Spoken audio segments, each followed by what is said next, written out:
Welcome to my channel, my subscriber. Thank you. This video is sponsored by SBO Digital Marketing.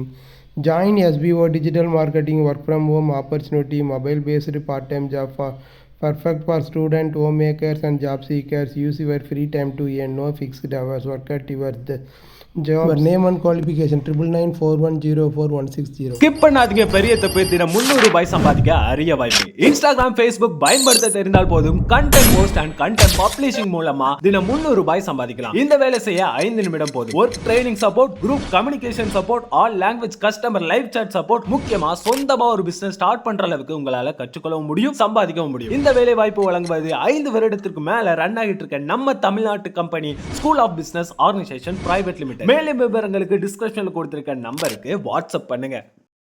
My சேனலை like பண்ணுங்க, subscribe பண்ணுங்க, bell ஐக்கானை தட்டி விடுங்க. YouTube சம்பிரதாயம். தானம் என்றால் என்ன? தானம் என்ன கொடுக்கலாம்? தரக்கூடிய தானம், தரக்கூடாத தானம் பற்றி பார்க்கலாம் வாங்க. வலது கை கொடுப்பது இடது கைக்கு தெரியக்கூடாது என்பார்கள். அதாவது தானம் கொடுப்பதை பெரியதாக சொல்லி பெருமைப்பட்டு கொள்ளக்கூடாது என்பதற்காக சொல்லப்படுகிறது. தானம் கொடுப்பது சிறந்த செயல்தான் என்றாலும் தானம் பெறுபவர்கள் சில பொருட்களை தானமாக பெறாமல் இருப்பது நல்லது. ஆன்மீக ரீதியாக பயன்படுத்தப்படும் சில பொருட்களை இலவசமாக கொடுக்கக்கூடாது. இவை குறிப்பிட்ட சடங்குகள் அல்லது வழிபாட்டுகளில் பயன்படுத்தப்படும் பொருளாகும். உடைந்த அல்லது சேதமடைந்த பொருட்கள், தனிப்பட்ட முறையில் பயன்படுத்தப்படும் பொருட்கள், சில உணவுப் பொருட்கள் போன்றவற்றை தருவதை தவிர்க்க வேண்டும். பூஜை அல்லது வழிபாடு செய்ய தேவையான பொருட்கள், குறிப்பாக நெய், கற்பூரம், குங்குமம் மற்றும் புனித நூல்கள் போன்றவற்றை யாருக்கும் இலவசமாக கொடுக்கக்கூடாது. இவற்றை அப்படி தருவது நல்லதல்ல என்று கருதப்படுகிறது. வஸ்திர தானம் என்பது மிகவும் நல்லது, ஆயுளை நீட்டிக்கும். ஆனால் அதற்கு பதிலாக வாங்கிய துணிகளை தர வேண்டும். நாம் பயன்படுத்திய துணிகளை தரக்கூடாது. தனிப்பட்ட முறையில் பயன்படுத்தப்படும் நகைகள், உடைகள் அல்லது மருத்துவ பொருட்கள் போன்றவற்றை பிறருக்கு கொடுப்பதை தவிர்க்க வேண்டும். பயன்படுத்திய அல்லது உடைந்த பொருட்கள், குறிப்பாக வீட்டு உபயோகப் பொருட்கள், பொம்மைகள் அல்லது எலக்ட்ரானிக்ஸ், சாமி சிலை, போட்டோக்கள் போன்றவற்றை யாருக்கும் இலவசமாக தருவது சரியல்ல. கசப்பு பொருட்களான பாகற்காய், சுண்டைக்காய் வீட்டில் நிறைய விளைந்திருக்கிறது என்று யாருக்கும் கொடுக்கக்கூடாது. அப்படி கொடுப்பதாக இருந்தால் ₹1 அவர்களிடமிருந்து வாங்கி கொண்டுதான் தருவது சிறப்பு.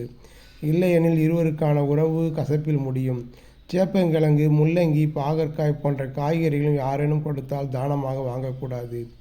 மகாலட்சுமி வாசம் செய்யும் உப்பை யாரிடமும் கடனாகவோ தானமாகவோ பெறவும் கூடாது, கொடுக்கவும் கூடாது. இரும்பு பொருட்கள் சிறு ஆணியாக இருந்தாலும் வாங்க வேண்டிய அவசியம் ஏற்பட்டால் ₹1 கொடுத்துவிட்டு வாங்குவது நல்லது.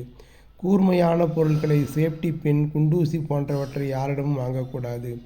அவசரமாக தேவைப்பட்டால் கைகளில் வாங்காமல் அவர்களை தரையில் வைத்து விடச் சொல்ல வேண்டும், பின்பு எடுத்து கொள்ளலாம். அதேபோல் யார் எதை கொடுத்தாலும் வாங்கி வந்து நம் வீட்டில் வைத்து கொள்ளக்கூடாது. நமக்கு சொந்தமில்லாத பணமாக இருந்தாலும் சரி, பொருளாக இருந்தாலும் சரி, இலவசமாக கிடைக்கிறது என்று வாங்கி வரக்கூடாது. யாராவது எவர் சில்வர் பாத்திரங்களை இலவசமாக தந்தால் வாங்கக்கூடாது. தானம் பெற்றவர்கள் கொடுத்தவர்களுடைய கஷ்டத்தையும் துரதிர்ஷ்டத்தையும் சேர்த்து வாங்கிக் கொள்வதாக நம்பப்படுகிறது. அந்த காலத்தில் உள்ள பெரியவர்கள் இரும்பு சம்பந்தப்பட்ட பொருள்களில் கையில் கொடுக்காதே, வாங்காதே என்று சொல்வது அதற்குத்தான்.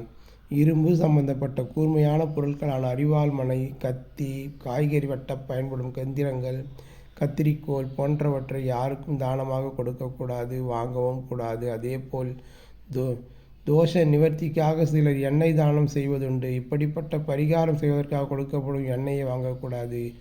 எண்ணெய் தானமாக பெற்றால் உடல்நலக்குறைவு ஏற்பட்டும் என்று சொல்லப்படுகிறது. நன்றி, வணக்கம். அடுத்த வீடியோவில் சந்திப்போம்.